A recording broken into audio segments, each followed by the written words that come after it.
Wabarakatuh. Waalaikumsalam warahmatullahi wabarakatuh. Bismillah walhamdulillah wassalatu wassalamu ala rasulillah amma ba'du. Hadratul ulama al-mukarramin, guru-guru kita yang mulia, Ya Haji Ahmad Faizal Hakam, Ya Haji Zuhur Yakub, moderator kita Kang Amin, dan tokoh kita Pak Devaran.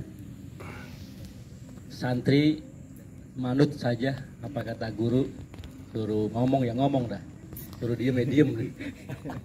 Itulah kalau Iya. paling muda. Iya, resiko udah. Risiko paling muda. Ngalap barokah. Iya. Iya. Begitu kepada guru, ya. Begitu juga halnya kita kepada orang tua kita. Menarik pembahasan kita malam hari ini adalah misteri kubah terbelah.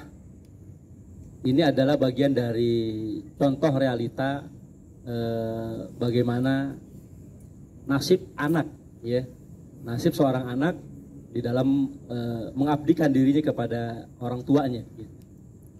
Saya hanya mengambil satu sudut pandang dari sisi kebahasaan. Mudah-mudahan dari penjelasan ini bisa tercover dari apa yang menjadi pertanyaan saudara-saudara kita tadi.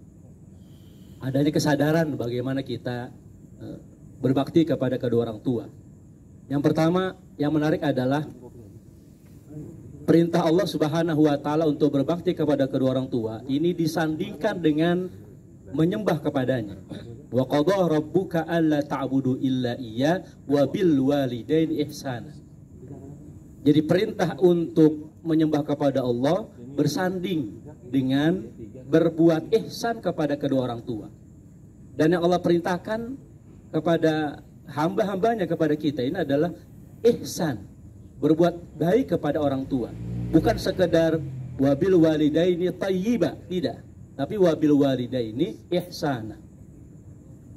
Kalau thayyib adalah bagaimana kita berbuat baik yang biasa takarannya, ya.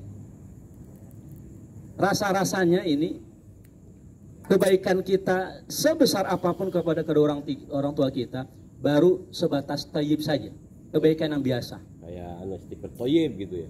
Ya, kira-kira begitu. Walaupun nggak nyambung gitu ya. Ya kan antum kan sering toyib gitu kan. Oh, iya. Cuman 2 jempolnya Iya. itu ya. Pertanyaan ini. Soalnya udah ada yang megang nomor soalnya sekarang nih kita ngasal gitu. Hati-hati. Hati-hati soalnya. Iya, Takut iya. kena undang-undang. Jadi kebaikan yang biasa gitu. Sehebat apapun kebaikan Mas Imam penanya pertama, sehebat apapun pengabdian Pak Lukman penanya kedua, dan semua para penanya yang mewakilkan kepada kedua penanya tadi, ya katanya ada 12 penanya tadi sudah terwakili oleh 2 orang. Itu masih dipandang thayyib, bukannya ihsan, bukan kebaikan yang luar biasa gitu. Nah, rasa-rasanya juga menurut hemat Al-Fakir, ya, bahwa kebaikan yang luar biasa itu adalah bagaimana orang tua kepada anak. Sebagaimana juga Allah kepada makhluknya, begitu. Allah perintahkan wa ahsin kam ahsanallahu ilaik. Dan berbuat ihsanlah sebagaimana Allah berbuat ihsan kepada kalian. Kita bisa melihat bagaimana ihsan Allah kepada makhluknya, bagaimana kebaikan Allah kepada makhluknya, ya. Sungguh luar biasa. Allah tetap berikan nikmat bukan hanya kepada hamba yang bersyukur, yang kufur sekalipun tetap diberikan nikmat oleh Allah. Nah, disitulah makna ihsan, artinya sebuah kebaikan yang sepertinya rada jauh dari nalar akal sehat kita gitu. Nah, begitu juga dengan kita sebagai anak, bagaimana kita berbakti kepada orang tua adalah juga bisa pada batasan-batasan yang jauh dari akal sehat kita. Maka sampai ada anak menggendong, ya, itu juga sesungguhnya masih takaran biasa sebenarnya, ya. Kemudian sampai ada cium kaki, ya, orang tua ini sepintas sepertinya kok seperti menuhankan, tidak, ya. Dan memang itulah, ya, bakti anak kepada orang tua. Yang menariknya lagi yang kedua adalah setelah ihsan adalah birrun, ya. Di sini digunakan kata-kata birrul walidain. Birrun ini juga satu akar kata dengan birru yang bermakna daratan. Dhaharul fasadu fil barri. Telah nampak kerusakan pada daratan. Maknanya bahwa hidup kita ini, ya, alam kita ini adalah alam daratan kita ini tidak akan baik, tidak akan bisa kita berjalan dengan semestinya, manakala ada ganjalan-ganjalan kita terhadap orang tua gitu. Ya. Makanya yang menarik lagi yang ketiga, pertama ihsan, kedua birrun, yang ketiga adalah bahwa Allah melarang kita sebagai anak, melarang itu dengan larangan yang paling ringan, larangan yang paling kecil, ya, hanya satu kata yang paling sedikit hurufnya. Fala taqul lahuma uffin. Maka janganlah engkau berkata kepada keduanya, uff. Uff itu satu kata yang paling sedikit hurufnya. Ya, hanya dua huruf. Kalau dikurangi lagi satu huruf ya berarti jadi huruf, bukannya kata. Ya. Kata adalah terdiri dari beberapa huruf. Ini satu kata hanya dua huruf, uff. Yang mananya sama dengan Indonesianya juga, hanya dua huruf, gitu. Jadi agama kita melarang kita ini berkata sesuatu yang paling ringan, yang paling sedikit. Dua huruf saja sudah nggak boleh.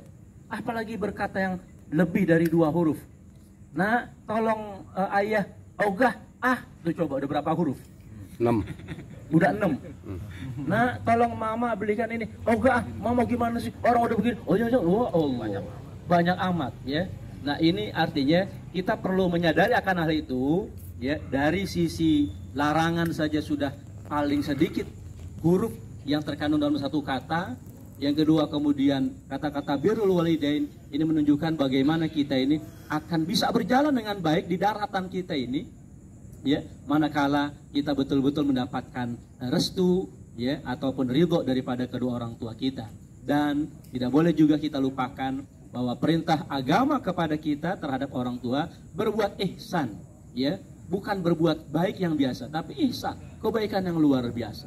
Nah, dari tiga hal ini saya berharap ada pemahaman yang baru, ada pemahaman yang lebih menguatkan pemahaman kita semua, agar kita kemudian bagaimana bisa berbuat yang lebih, ya, daripada apa yang kita pikirkan selama ini, daripada apa yang sudah kita abdikan selama ini, ya. Ternyata, ya, masih jauh daripada kata-kata sempurna pengabdian kita kepada orang tua. Sebab sekali lagi bahwa pengabdian kita kepada orang tua itu perintahnya disandingkan dengan sesembahan kita, ya, dengan persembahan kita, pengabdian kita kepada Allah Subhanahu wa taala. Terima kasih. Mohon maaf. Wallahul muwaffiq ila aqwamit thariq. Assalamualaikum warahmatullahi wabarakatuh.